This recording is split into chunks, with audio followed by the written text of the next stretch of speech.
नमस्कार, दर्पण दैनिकमा यहाँहरु सबैलाई हार्दिक स्वागत छ। आज हामीसँग नेपाल कम्युनिस्ट पार्टी जिल्ला कार्यालय गोरखाका सदस्य यादव बहादुर बस्नेत हुनुहुन्छ। उहाँसँग हामी उहाँको राजनीतिक यात्रा सँगसँगै राजनीतिक दलले यतिखेर दलका कार्यकर्ता नेताहरूले के कस्तो भूमिका खेल्न सक्छन्, यो विषम परिस्थितिमा कसरी जुधिराख्नु भएको छ र आम जनमानसमा चाहिँ राजनीतिक दलका नेता कार्यकर्ताहरूले कसरी कस्तो खाले सन्देश प्रवाह गर्न सक्छन् लगायतका विषयमा हामी कुराकानी गर्न गइरहेका छौँ। यहाँलाई दर्पण दैनिकमा हार्दिक स्वागत छ। धन्यवाद। कसरी बित्दैछ यो लकडाउनको समय? घरभित्रै सुरक्षित ढङ्गले आफू पनि बस्ने र घर परिवारको सबै सदस्यलाई पनि सुरक्षितसँग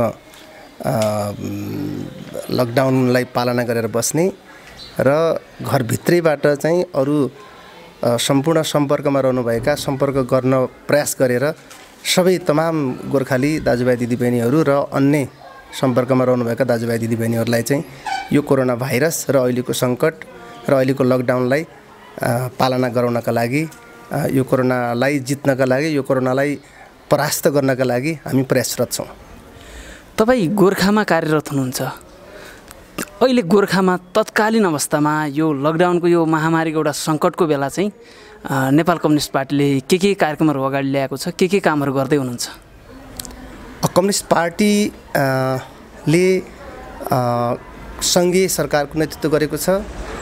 प्रदेशको 6वटा प्रदेशमा सरकारको नेतृत्व गरेको छ, 2 नम्बर प्रदेशभन्दा बाहेक, र अधिकांश स्थानीय सरकारमा पनि कम्युनिस्ट पार्टीकै छ। र यो कम्युनिस्ट पार्टीले अहिलेको विषम परिस्थिति, अहिले विश्वभर परेको चाहिँ यो महामारीको सङ्कटलाई समाधान गर्नका लागि सङ्घीय सरकारले पनि एउटा महत्त्वपूर्ण कदमहरू चालेको छ र त्यसलाई साथ दिनका लागि प्रदेश सरकारले पनि त्यही अनुरूपका चाहिँ कार्यक्रमहरू ल्याएको छ र स्थानीय सरकारहरूमा चाहिँ केही समस्याहरू चाहिँ उत्पन्न भएका छन्, त्यसलाई समाधान गर्नलाई प्रयासरत छ। अब त्यो स्थानीय तहमा, स्थानीय सरकारमा देखिएको समस्याको चाहिँ अहिले चाहिँ कसरी समाधान गर्ने भन्ने कुरामा चाहिँ हामी सबै चिन्तित छौँ। त्यो के हो भन्दाखेरि अहिले लकडाउन 14 दिन पार गरेर हामी अर्को थप 8 दिन वैशाख 3 गतेसम्मलाई लकडाउनमा हामी बस्नुपर्ने हाम्रो बाध्यता छ। त्यो अनुशासन हामीले चाहिँ कायम गर्नुपर्ने छ। सरकारले यो राम्रो काम गरेको छ। हाम्रो नेपालमा त्यति ठुलो महामारीको रूपमा, त्यति ठुलो सङ्ख्यामा चाहिँ हामी अहिले चाहिँ त्यो सङ्क्रमित भइसकेको अवस्था छैन र पनि हामीलाई ठुल्ठुला चुनौतीहरू छन्। त्यो चुनौतीहरूलाई सामना गर्नका लागि र यो कोरोना भाइरस हाम्रो देशमा त्यो समाजमा भित्रन नदिनका लागि हामी प्रयासरत छौँ। केन्द्रीय सरकारले महत्त्वपूर्ण कामहरू गरेको छ। ठिक समयमा लकडाउनलाई चाहिँ सुरुवात गरेको छ। ठिक समयमा चाहिँ विदेशबाट आउने जुन हवाई यात्रालाई बन्द गरेको छ। ठिक समयमा चाहिँ यो सिमानाहरूलाई लक गरेको छ र अनि हाम्रै चाहिँ जनता, हाम्रै देशको नागरिक, जिम्मेवार नागरिकहरू चाहिँ देशको अवस्थाले गर्दाखेरि, उनीहरूको व्यक्तिगत अवस्थाले गर्दाखेरि विदेशमा काम गर्न जानुभएको थियो, भारतमा जानुभएको थियो। उहाँहरू नेपाल आउन चाहनेहरूलाई पनि नेपालमा भित्राउन अहिले यो सरकार असमर्थ रहेको थियो। र के कारण थियो भन्दाखेरि नेपालको सिङ्गो 3 करोड जनताको रक्षा गर्नुपर्ने र चाहिँ भारत सरकार र नेपाल सरकारको दुईटैको सहमतिमा चाहिँ जो जहाँ छ त्यही अवस्थामा त्यहीँ चाहिँ बसेर दुईटै भारतमा रहनुभएका पनि त्यहीँ सुरक्षित हुने, नेपालमा रहनुभएका भारतीयहरू पनि नेपालमै सुरक्षित रहने र दुईटै देशको चाहिँ सरकारले नेपालीहरूलाई भारतमा सुरक्षा गर्ने, नेपालमा भारतीयहरूलाई चाहिँ नेपाली सरकारले चाहिँ रक्षा गर्ने, त्यो काम भइरहेको छ। र अहिले स्थानीय सरकारको चाहिँ समस्याको रूपमा के देखिएको छ भन्दाखेरि सङ्घीय सरकारले जुन घोषणा गरेको राहतका प्याकेजहरू कार्यान्वयन गर्ने स्थानीय सरकार भनेर चाहिँ केन्द्रले घोषणा गर्यो।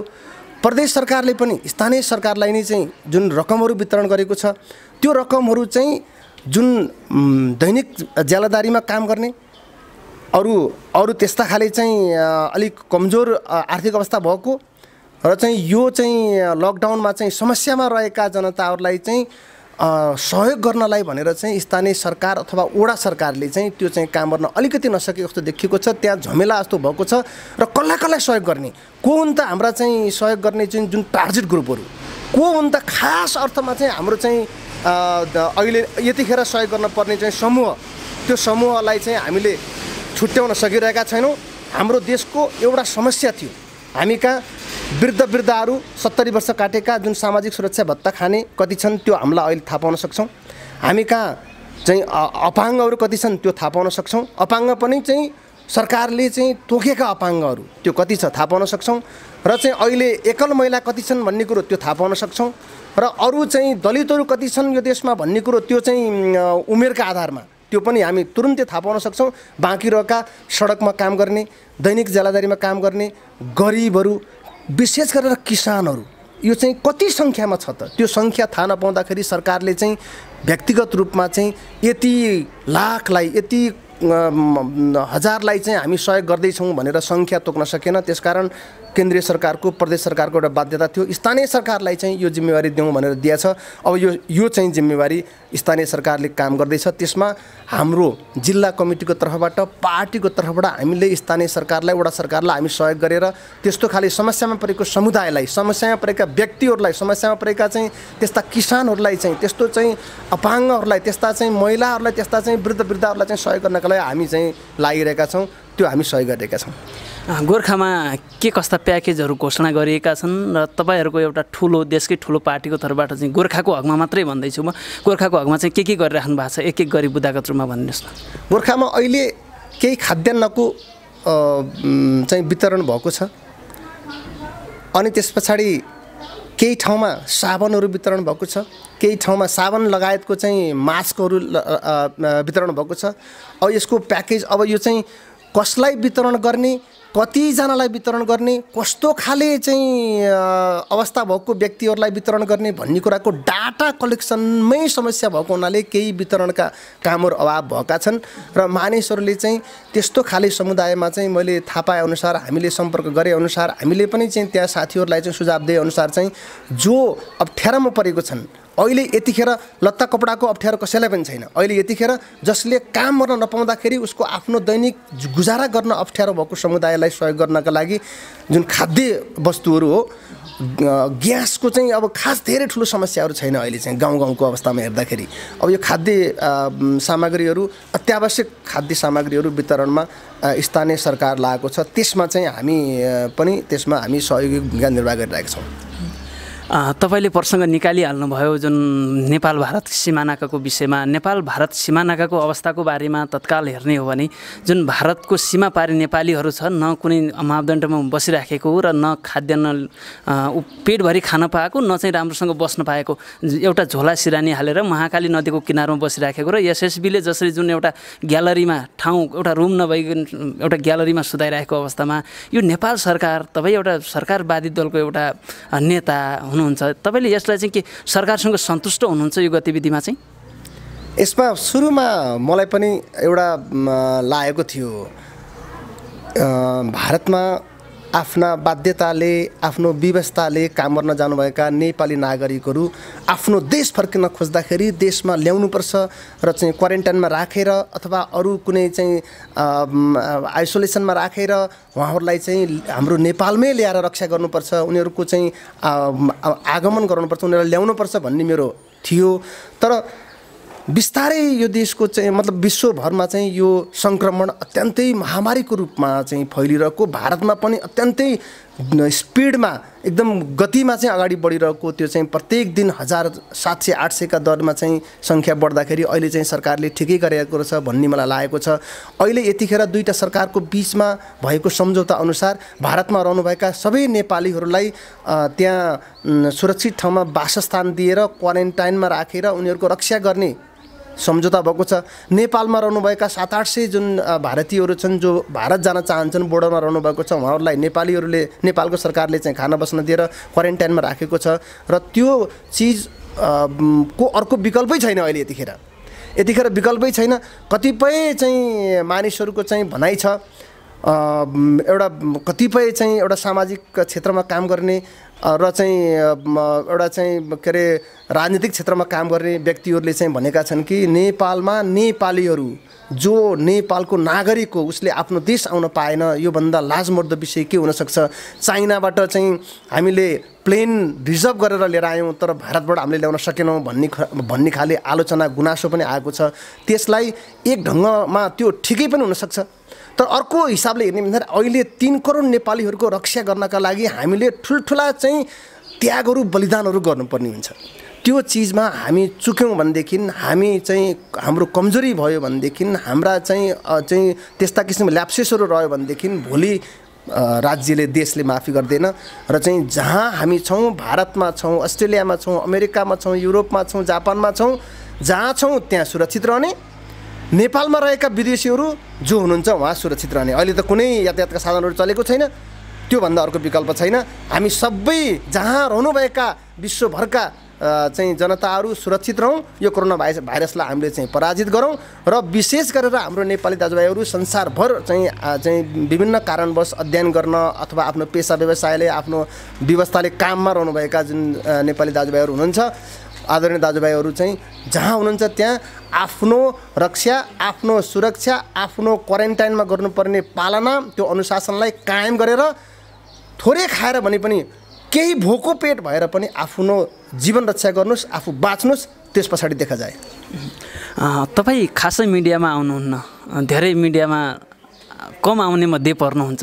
तपाईँ गोर्खामै नियमित गोर्खातिरै बढी खटिराख्नु भएको छ, के गरिराख्नु भएको छ? यो लकडाउनभन्दा अगाडि के गरिराख्नु भएको थियो गोर्खातिर?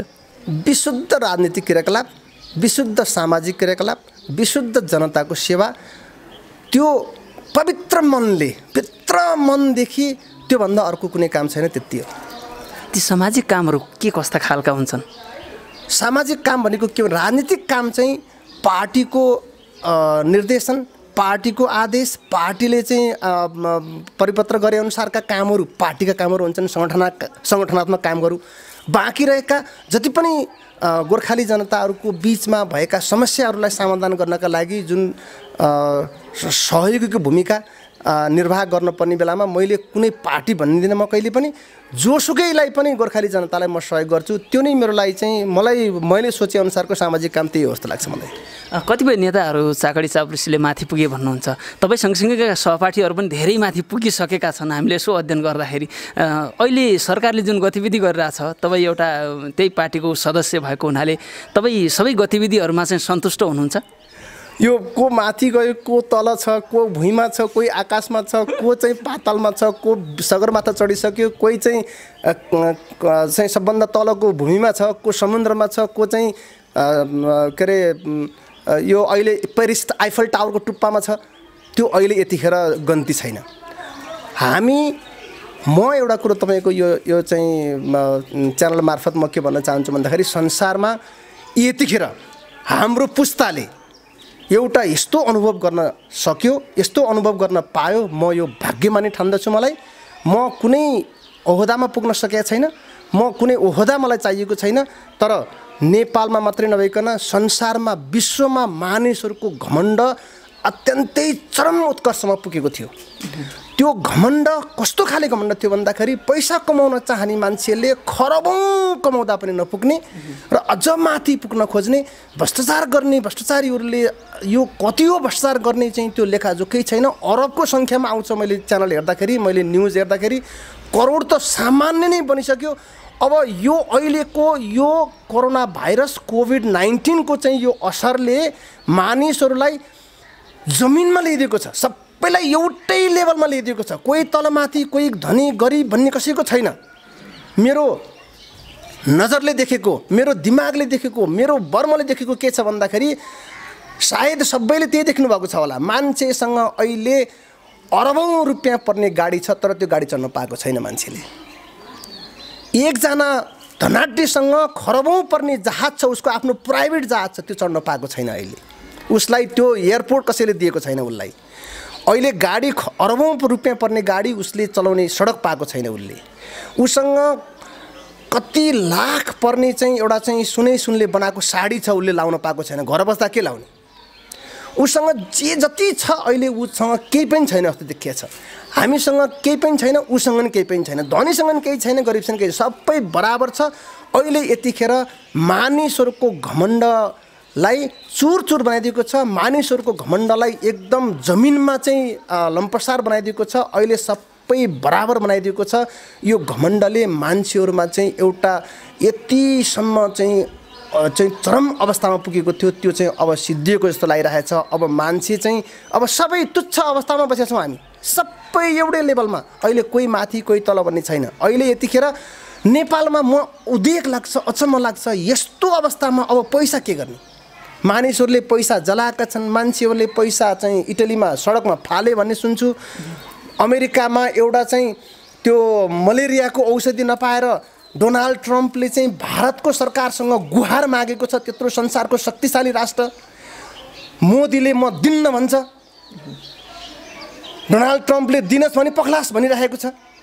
यो संसारको यस्तो डरलाग्दो र यस्तो चाहिँ दयनीय अवस्था छ कि हामी हाम्रा छोरा नातिहरूलाई, हाम्रा भाइ बहिनीहरूलाई, हाम्रा आफ्ना पुस्ताहरूलाई America, Australia, Japan, Europe, Canada पठाउन हामी ललायत हुन्थ्यौँ।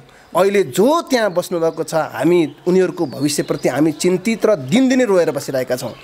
यो अवस्था अहिले चाहिँ देशमा मात्रै नभए विश्वभरि यस्तो छ। यो अवस्थालाई मध्यनजर गरौँ, यो अवस्थालाई ध्यान दिउँ। कसैका पनि घमण्ड यदि छ भनेदेखि यतिखेर कोरोनाको अवस्थामा यो कोभिड-19ले हामीलाई यो जमिनमा ल्याइदिएको बेलामा पनि नेपालमा करोडौँ रुपियाँको भ्रष्टाचारको कुरो चलिरहेको छ। यो अचम्म लागिरहेको छ मलाई। म त एकदम दिमागमा मेरो एउटा नयाँ चिज खेल्छ। मानिसहरू यो सोचाइलाई परिवर्तन किन गर्दैनन्? मानिसहरूले सोचाइमा परिवर्तन गरेर अब संसारमा अब नयाँ काम गर्नु छ, अब नयाँ काम गर्ने अवसर आएको छ। अब यो अवसरलाई हामीले सदुपयोग गऱ्यौँ भने हामी पनि अगाडि बढ्छौँ। अब यो अवसर भनेको के हो भन्दाखेरि बादलको घेरामा एउटा चाँदीको रेखा हुन्छ भनेको जस्तै एउटा हामीमा थुप्रो खराब चिज छ। त्यो खराबलाई फालेर अब जो विष छ त्यसलाई फालेर हामीले चाहिँ एउटा चाहिँ अमृतलाई हामीले चाहिँ जम्मा गरेर राख्ने बेला आएको छ। अब हामी त्यो गर्न आवश्यक छ। पक्कै पनि मिडियामा खासै नछाउने र त्यसै गरी यो नेताहरूको घर घर नधाउने मध्येको एउटा तपाईँ पर्नुहुन्छ हामीले बुझेअनुसार है। तपाईँको राजनीतिक यात्रा चाहिँ कहिलेदेखि सुरु भयो?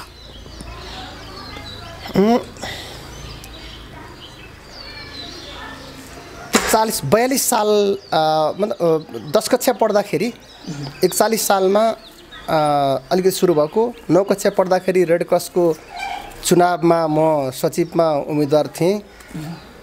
त्यो निर्वाचन हामीहरू सबैका अल्लरे बुद्धिका कारणले त्यो निर्वाचन चाहिँ हामीले त्यो बाकसमा मत हालेर बाकसको चाहिँ लथालिङ्ग सबैजना मिल्यौँ, हामी पनि मिल्यौँ र चाहिँ त्यसलाई चाहिँ लथालिङ्ग गरेर फाल्यौँ। त्यहाँदेखि मैले राजनीतिको यात्रा सुरु गरेको। रेड क्रस त्यतिखेर त्यो अरू विद्यार्थी सङ्गठन त्यतिखेर थिएन। रेड क्रस भन्नेलाई चाहिँ हामीले चाहिँ त्यसरी चाहिँ हामीले सुरु गऱ्यौँ। र म सरस्वती क्याम्पस पढ्दाखेरि अनुराग सुब्बा एकताको 5औँको 42 सालको सदस्य हो। त्यहाँको प्राकको म सचिव भएँ। म त्यतिखेर निर्वाचनमा लड्नलाई मलाई त्यो कलेजका सबै मेरो सेक्सनका जति सबैले चाहिँ मलाई चाहिँ एक्लो उम्मेदवार बनाउनु भएको थियो। तर मैले चाहिँ होइन म अखिलमा म काम गर्छु, सोभिमा होइन म भनेर चाहिँ अखिलमा बसेर म काम गरेँ। त्यस पछाडिको म काठमाडौँमा रहँदाखेरि सम्पर्क मञ्चको 2 कार्यकालको अध्यक्ष हो र त्यस पछाडि जिल्लामा 59 सालदेखिको लगातार पार्टीको काममा जनताको सेवामा म तल्लिन्छु। तत्कालीन एमालेको जिल्ला उपाध्यक्ष पनि हुनुहुन्थ्यो? तत्कालीन एमालेको जिल्ला अध्यक्ष थिएँ। तत्कालीन एमालेको पार्टीको केन्द्रीय विभाग कृषि तथा भूमि सुधार विभाग जहाँ वामदेव कमरेड प्रमुख हुनुहुन्थ्यो त्यसको चाहिँ सदस्य पनि थिएँ। त्यसमा पनि रहेर काम गरेँ र अरू थुप्रै ठाउँमा कामको छँदैछ। अब खेलकुद महासङ्घमा पनि बसेर काम गरेँ। तपाईँ खेलकुद क्षेत्रमा पनि आबद्ध हुनुहुन्छ? कुन कुन क्षेत्रमा आबद्ध हुनुहुन्छ खेलकुदमा? खेलकुद क्षेत्र भनेको यो मोडर्न पेन्टाथलन फेडरेसन भन्ने नेपालमा दर्ता छ। त्यो फेडरेसनको म महासचिव हो। त्यसले चाहिँ 10-12 वटा जति देशमा हामीले त्यो प्रतियोगितामा हामी सामेल भएका छौँ। त्यो प्रतियोगितामा हामीले 22-23 वटा मेडल पनि ल्याउन सफल भएका छौँ। यसमा चाहिँ राज्यको तर्फबाट त्यति ठुलो लगानी छैन, साह्रै न्यून रूपमा सहभागिता छ। हामी इटलीमा, जर्मनमा, अनि फ्रान्समा, स्विजरल्यान्डमा, हङ्गेरीमा, अनि इजिप्टमा, इन्डियामा, चाइनामा, इङ्ल्यान्डमा, सहभागिता जनाएको छौँ। मैले अरू बिर्सेँ होला पनि देशहरू, त्यसमा अधिकांश देशमा म पनि गएको छु अनि ती देशहरूमा पनि हामीले चाहिँ मेडल ल्याउन सकेका छौँ। यो मोडर्न पेन्टाथलोन फेडरेसन भनेको 5वटा खेल हुन्छ। त्यो 5वटा खेल swimming, running, shooting, horse riding र फेन्सिङ हुन्छ। त्यो खेल एकैचोटि खेल्न पर्छ अनि त्यो खेलमा हाम्रो देशबाट केही सम्भावना बोक्नुभएका विद्यार्थी र अरू पनि खेलाडीहरू चाहिँ हामीले चाहिँ बनाएका छौँ। त्यो खेलमा म संलग्न छु। तपाईँ राजनीतिक यात्रामा निरन्तर हुनुहुन्छ, खेलमा पनि हुनुहुन्छ। सँगसँगै अब भनौँ भावी दिनमा यो राजनीतिक दलहरूले अहिलेको कोरोना-19 अथवा कोभिड-19 अथवा कोरोना जुन महामारी छ विश्वमा, यसमा चाहिँ कसरी जुझ्नु पर्ला, कसरी यसमा चाहिँ अगाडि बढ्नु पर्ला जस्तो लाग्छ? खेल क्षेत्रबाट खेल क्षेत्र त अहिले जसरी अरू सम्पूर्ण क्षेत्र उद्योगदेखि लिएर उद्योग धन्दादेखि लिएर सबै क्षेत्र तहस-नहस छ, त्यो स्टप छ। खेल क्षेत्र त झन् त्यसै स्टप छ। खेल क्षेत्र यस्तो क्षेत्र हो, म भने मैले धनी र गरिबको मतलब त्यो खाडल अत्यन्तै ठुलो भयो। त्यो खाडलले गर्दाखेरि पनि यो संसारमा यस्तो परिस्थितिलाई चाहिँ हामीले सामना गर्न अप्ठ्यारो परिरहेको छ। गरिबहरू, म भन्दछु संसारको अबको केही वर्षभित्रमा, केही वर्ष, म यति नै भन्दिनँ, आकलन निकालेका छन् मान्छेहरूले 20-25 वर्षको अवधिमा भारत चाहिँ दोस्रो अथवा तेस्रो चाहिँ आर्थिक शक्तिशाली राष्ट्र बन्दैछ भनेर आकलन गर्छन्। तर भारतमा अहिले यो कोरोनाको असरले यस्तो देखियो कि बुलन्दीका देश में बेशरम तस्बिर भनेर त्यही भारतका चाहिँ च्यानलहरूले चाहिँ प्रसारण गरे। त्यहाँ चाहिँ कोरोना भाइरस, यो भाइरसबाट मान्छेमा सर्छ। मान्छेको दूरी, सोशल डिस्टेन्स कति राख्नुपर्छ भन्ने सबैलाई थाहा छ। यति धेरै यो चाहिँ स्पेनिस फ्लू आउँदाखेरिको चाहिँ सामाजिक सञ्जाल त्यतिखेर थिएन नि, त्यतिखेर मान्छेहरूले थाहा पाएनन् अनि त्यो फ्लूहरू धेरै सर्यो होला। तर अहिले त एउटा विषयवस्तु, कुनै जानकारीहरू, कुनै शिक्षाहरू चाहिँ मिनेटमा विश्वभरि फैलन सक्छ। तर भारतमा त्यसरी फैलेको बेलामा पनि हजारौँ लाखौँको सङ्ख्यामा सडकमा मान्छेहरू जुलुस, त्यो उल्लासमय वातावरण जस्तो त्यो चाहिँ ठुलो चाहिँ राजनीतिक यात्रा, त्यो जुलुस जस्तो गरेर मान्छे निस्के, साह्रै ठुलो चाहिँ समस्या हो। भारतमा पनि एउटा ठुलो समस्या के भन्दाखेरि धनी र गरिबको बिचको, चेतना भएका मान्छे र चेतना नभएका मान्छेको बिचको खाडल ठुलो छ। खेलकुदमा पनि त्यस्तै छ। खेलकुदमा एकजना व्यक्तिले एक वर्षमा खरबौँ कमाउनु छ र चाहिँ मान्छे सडकमा पनि छन्। यो यस्तो किसिमको परिपाटी, यस्तो किसिमको चाहिँ जुन आर्थिक नीति, यस्तो किसिमको चाहिँ जुन धनी र गरिबको बिचको खाडललाई अब हामीले पुर्न सकेनौँ, अब हामीले यसलाई चाहिँ अलिक कम गर्न सकेनौँ भनेदेखि विश्वमा फेरि पनि समस्या आउँछ। फेरि पनि यो समस्यालाई हामीले समाधान गर्नका लागि हाम्रो संसारभरका धनी र गरिबको बिचको खाडललाई कम गर्नुपर्छ। यो मेरो चाहिँ ठुलो चाहिँ चाहना छ। तपाईँले जुन क्षेत्रमा काम गरिराख्नु भएको छ, खेल क्षेत्रमा, यो क्षेत्रका खेलाडीहरूलाई समस्या पर्यो भने चाहिँ के गर्नुहुन्छ, कसरी कहाँ गुहार गर्ने? खेल क्षेत्रमा परेको समस्याहरूको बारेमा त हाम्रो एउटा मुख्य कुरो चाहिँ राष्ट्रिय खेलकुद परिषद, खेलकुद मन्त्रालय हो। अनि त्यस पछाडि मोडर्न पेन्टाथलोन फेडरेसन, म जो महासचिव भएको संस्था हो, त्यसको चाहिँ बारेमा पनि गर्दाखेरि यिनै चाहिँ सरकारी निकाय राखे पर चाहिँ खेलकुद मन्त्रालय हो। अनि त्यस पछाडि गएर त्यहाँबाट पनि सकिएन भन्दाखेरि हामीले जानकारी गराउने यसको हेडक्वार्टर छ चाहिँ जहाँ चाहिँ मोनाको भन्ने युरोपको एउटा देशमा छ। त्यसको चाहिँ अध्यक्ष डाक्टर सोरम्यान भन्ने हुनुहुन्छ, उहाँले पनि हामीलाई चाहिँ सहयोग गर्नुहुन्छ, बारम्बार गर्नुभएको पनि छ। र मलाई तपाईँले अहिले एउटा अवसर दिनुभयो, भूकम्पले तहस-नहस हुँदाखेरि, गोर्खा भूकम्पको इपिसेन्टर हुँदाखेरि मलाई चाहिँ यसको चाहिँ यो मोडर्न पेन्टाथलोन फेडरेसनको अध्यक्ष र महासचिवलाई मैले जानकारी गराउँदाखेरि मैले तिमीलाई चाहिँ सहयोग गर्छु, हामीले तपाईँहरूलाई सहयोग गर्छु, विशेष गरेर तपाईँलाई सहयोग गर्छु, हामीले के सहयोग गर्न सक्छौँ भन्दाखेरि मैले चाहिँ मेरो घर भत्किएको छ, मेरो घर छैन भन्दाखेरि हामी घर बनाइन्छ एउटा भन्दाखेरि मैले घर लिन्न भने, मैले त्यो घर म तपाईँहरूले दिएको पैसाले म घर बनाउन भने। त्यो किन बनाउन भन्दाखेरि म सामाजिक कार्यकर्ता हो, मैले उहाँहरूलाई राजनीतिक कार्यकर्ता मैले भनेको छैन, मैले अवसर पाएको छैन। र पनि मैले त्यो बेलामा मैले भूकम्पको चाहिँ के अरे भत्किएको बेलामा म चाइनामा, जर्मनमा इन्डोनेसियामा कता भेटेको थिएँ मैले उहाँहरूलाई। उहाँहरूले मलाई चाहिँ त्यो साह्रै थोरै मात्रै रकम उहाँहरूले सहयोग गर्दाखेरि मेरो घर बन्थ्यो। तर धेरै गरिबहरूको बिचमा, धेरै साना साना घरको बिचमा मेरो एउटा घर राम्रो बनाउँदाखेरि म त समाजमा एकदमै धेरै अलग हुन सक्छु। मेरो राजनीतिक यात्रा, मेरो सामाजिक यात्रामा चाहिँ म जनता जस्तै भएर बाँच्न चाहन्छु। त्यसकारण मैले त्यो बेलामा पनि मैले त्यो इन्कार गरेँ। अहिले पनि आवश्यक पर्दाखेरि, सबैलाई समस्या पर्दाखेरि, हाम्रो खेल क्षेत्रका साथीहरूलाई सहयोग माग्न पर्दाखेरि अहिले यतिखेर त जर्मनले पनि सहयोग गर्न सक्दैन, अमेरिकाले सक्दैन, चाइनाबाट सम्भव हुनसक्छ अलिकति। चाइनामा अलिकति कोरोनाको आजको न्युज हेर्दाखेरि उनीहरू जिरोमा छन्, अब उनीहरूको सङ्क्रमण अन्त्य भएको देखिन्छ। र बाँकी रहेको अरू जुन जापानहरू जति पनि छन्, अस्ट्रेलिया छ, उहाँहरूलाई अप्ठ्यारो परिरहेको छ, कसैले सहयोग गर्दैन। अहिले त हामी आफै सक्षम बन्ने र आफूले चाहिँ यो चाहिँ जुनसुकै समस्यालाई पनि समाधान गर्नलाई हामी आफै तयार हुनुपर्छ। अब तपाईँबाट आम पब्लिकले थुप्रै आशा पनि राखेका होलान् र तपाईँ विभिन्न पद प्रतिष्ठाको लागि पनि लाग्नुभएको देखिनुहुन्न, कारण चाहिँ के हो? होइन, लागेकै छैन भनेर त्यसरी त भन्दै नभन्नु। पद प्रतिष्ठामा त लाग्न परिहाल्छ नि। आफूले चाहिँ म मरिहत्ते गरेर लागेको छैन, म चाहिँ घोडा टेकेर लागेको छैन, मैले चाहिँ अत्यन्तै धेरै चाहिँ अस्वाभाविक ढङ्गले प्रयास गरेको छैन। मेरो आफ्नो क्षमताले, आफ्नो चाहिँ बरकतले भ्याए जतिको त मलाई त त्यो अवसर आउँछ होला नै भनेर मैले आशा गरिरहेको छु। अब धेरै साथीहरूको, धेरै नेताहरूको चाहिँ आश्वासनले पनि मलाई चाहिँ एउटा अलि आश्वस्त बनाएको पनि छ। म फेरि पनि भविष्यमा केही न केही मेरो चाहिँ आवश्यकता छ, भविष्यमा मलाई केही न केही जिम्मेवारी आइपर्छ। मैले जनताको सेवा गर्ने अवसर पाउँछु। मैले जनताको सेवा गर्ने अवसर पाउँदाखेरि जनताले यादव बस्नेत कस्तो हो भन्ने कुरो थाहा पाउनुहुन्छ। त्यतिखेर चाहिँ सायद म जनतालाई खुसी पार्न सक्छु। मसँग त्यो किसिमको चाहिँ त्यो जाँगर छ जस्तो लाग्छ मलाई। अहिले सांसद अथवा मन्त्री बनिहाल्ने हतार चाहिँ छैन? अहिले त चुनाव आएको छैन। चुनाव आएपछि राजनीतिक यात्रामा सांसदै बन्ने हो, राजनीतिक यात्रामा मन्त्री नै बन्ने हो, राजनीतिक यात्रामा अब प्रधानमन्त्री नै पाए बन्ने हो। अब त्यो त अब समयले देखाउँछ।